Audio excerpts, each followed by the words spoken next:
底线是一个人的原则和界限，是内心深处不可逾越的防线。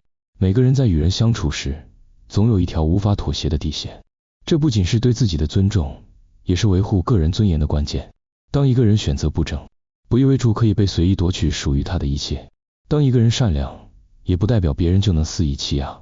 理解并非接受，让步并非懦弱，讲理并非不能发怒，这些都是底线存在的意义。生活中，很多人习惯了退让，认为多一事不如少一事，以为只要自己足够包容，世界就会对自己温柔以待。然而，事实却往往相反。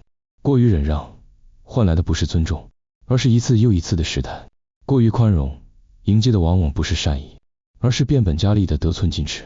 人与人之间的交往，最忌讳的就是没有边界感。若一方无限度的容忍，另一方便会肆无忌惮的践踏。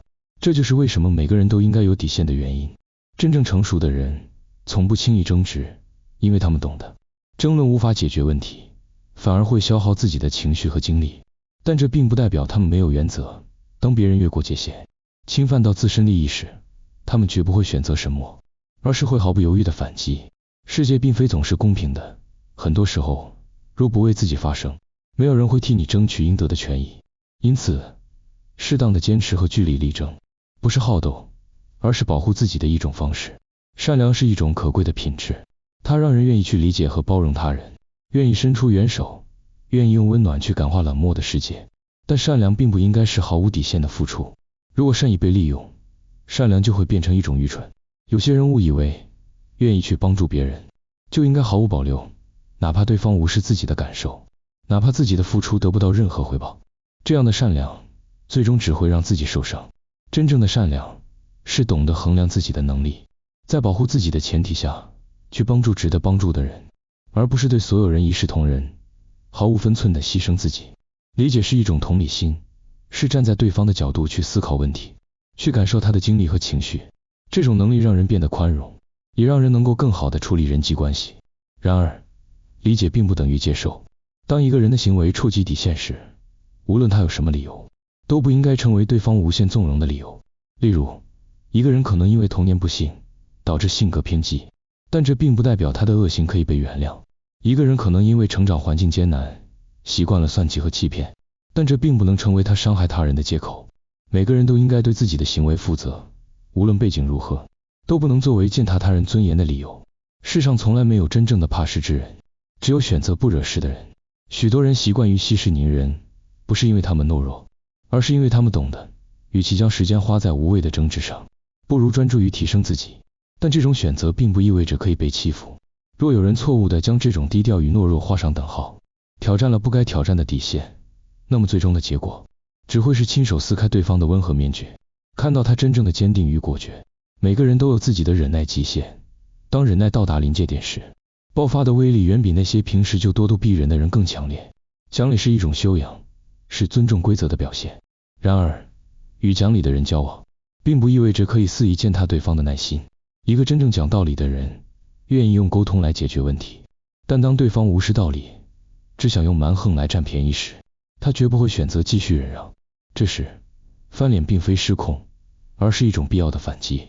人际关系的平衡，从来都不是单方面的迁就，而是建立在彼此尊重的基础之上。如果一个人总是在压制自己的情绪，只为了维持表面的和谐，那么这种关系终究不会长久。因为当压抑到极限时，爆发的破坏力往往无法挽回。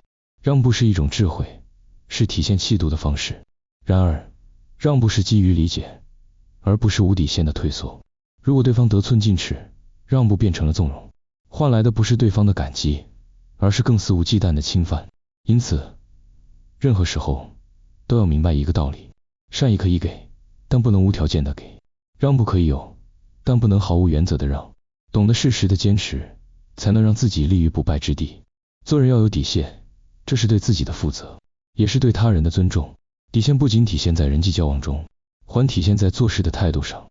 无论从事什么工作，做什么决定，都应该遵守一定的规矩。这不仅关乎个人声誉，更关乎整个社会的运行秩序。如果每个人都没有原则，社会将陷入混乱；如果每个人都不守规矩，最终受害的将是所有人。正因如此，规矩的存在并不是约束，而是一种保护。它让每个人都能在安全的环境下安心的生活和发展。不论是在家庭、职场还是社交场合，坚守底线是一种必要的态度。过于迁就别人，最终只会让自己疲惫不堪。过于妥协，换来的不是和平，而是对方的步步紧逼。因此，每个人都应该清楚地知道，哪些事情可以妥协，哪些事情必须坚持。坚守原则，才能让自己活得更有尊严，也才能赢得真正的尊重。在这个世界上，每个人都会遇到形形色色的人，有些人值得深交，有些人则需要保持距离。学会辨别，学会拒绝，学会在该强硬的时候不再软弱，这才是成熟的表现。一个真正内心强大的人，不会因为别人的眼光而改变自己的底线，不会因为外界的压力而放弃自己的原则，因为他们深知，唯有坚持底线，才能真正掌控自己的人生。